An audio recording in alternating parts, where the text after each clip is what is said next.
맨날 싸우는 거예요. 고객은 어떤 그림을 그리냐면 그림은 정교해야 해. 여러분 그림 하나를 작품을 완성하면은 한 며칠 정도 걸릴까요?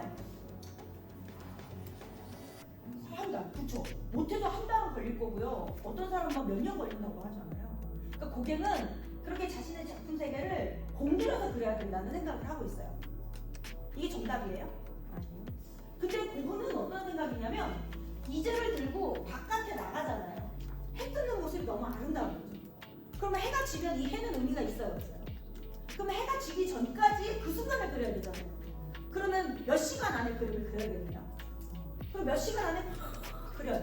그러면 눈코입이 세세해요, 안 세세해요? 흐리 멍청하지만 전체적인 풍경은 노을진 풍경. 뭐 이렇게 되는 거예요. 그죠? 그러니까 그거는 뭐라고 얘기냐면 작품은 우리가 그 순간, 그 빛나는 그 찰나, 그 찰나를 그려야 되는 거예요. 그러면 공을 들여서 한 달을 그리는 게 정답이에요? 그 찰나를 그리는 게 정답이에요? 찰나? 정답 없어요. 자신의 작품 세계에 맞춰서 그리면 돼요. 그걸 우리는 뭐라고 해요? 그래서 그 사람의 작품 세계관 이렇게 얘기하잖아요. 그쵸? 그러면 그걸 어떻게 해줘야 돼요? 서로 존중해줘야 돼요. 그러면 이게 좁혀져야 안 좁혀져요? 근데 여러분 이게 있어요. 마음의 갈등은요 90%가 누가 만든다? 이게 사람들에게 외면을 계속 당하는 사람들은 더 크게 상처받고 싶지 않으니까 매달리기도 하잖아요. 그거는 고객에게 매달려요. 그러면서 작품을 하나 그렸는데 어떤 그림을 그리냐면 고흐의 의자라는 작품이에요.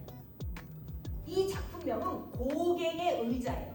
고흐는 희한하게도 우리 선생님이 내가 너무 마음에 들어. 그러면 선생님의 그림을 쫙 그려서 초상화로 선물하면 되잖아요. 아버지가 너무 그리운 거예요, 그 순간. 그 아버지 얼굴을 그려야 되잖아요. 아버지의 성경책을 그려요. 저 노동의 가치로 나를 지원해주는 거예요. 이걸 뭐라고 하냐면 의인화라고 해요. 어떤 사물에 사람을 빗대어서 그리는 거거든요. 이것도 의인화의 때에 별은요. 그러니까 고객을 만나기 전. 고객을 만나기 전에는 별을 그냥 일반 별로 그려요. 그리고 파란 색깔도 그렇게 우울한 파랑은 아니에요. 이걸 경쾌한 파랑이라고 하거든요. 그리고 고흐의 특징 중에 하나, 모든 작품엔 노부부가 함께 등장합니다. 그러니까 고흐는 항상 꿈을 꾸었어요. 사랑하는 여인과 나의 노년. 그러면서 노란 카페에서 나를 비추는 모습, 또는 이런 롱강에 나를 비추는 모습, 마치 노부부가 산책을 다니는 것과 같은. 여기에서 보면 일반적인 밤의 그림이 펼쳐집니다. 여러분 그거 아세요? 인상주의 화가 중에 유일하게 밤을 그린 첫 화가입니다. 그 전에는 대부분 해가 있을 때 그림을 그리거든요. 이렇게 밤을 그릴 수 있었던 이유는 이때부터 물감이 튜브로 나왔기 때문에 그래요. 그러니까 이젤과 튜브 물감을 들고 외부로 나갈 수 있었기 때문에 밤에도 그림을 그릴 수 있었던 거죠. 또 하나는 이때부터가 가스등이 발달이 됐기 때문에 지금 보이시는 이 가스등이 물빛에 비치는 이 모습이 밤 야경처럼 보일 수 있었던 거예요. 이런 그림들을 그리던 화가 저 여기 가봤어요. 근데 여러분 대부분 보면 여기 막 카페에 앉아가지고 다 먹어요.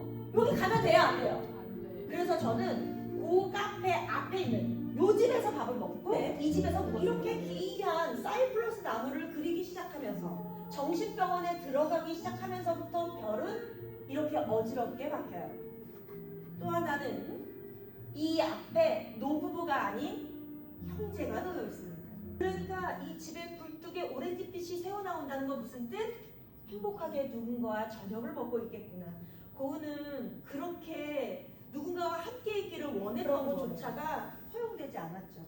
그리고 생레미 정신병원에서 이 명작을 만들어냅니다.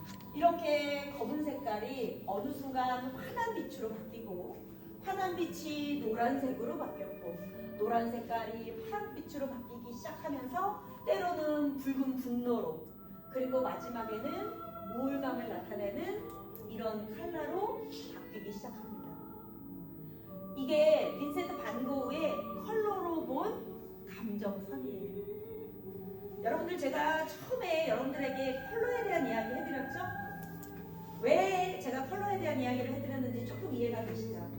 이렇게 보니까 작품에서 색깔은 그 사람의 마음, 그 사람의 감정을 이렇게 온전히 담고 있는 거로구나. 우리는 여실히 느낄 수 있었고 볼 수 있었죠. 그래서 작품은 그냥 그림의 선과 면만 보는 것이 아니라 이렇게 그 사람의 색과 감정, 나의 감정선을 연결하는, 그래서 마음과 마음으로 이어가는 감상이 훨씬 더 중요하다는 거 잊지 않으셨어요.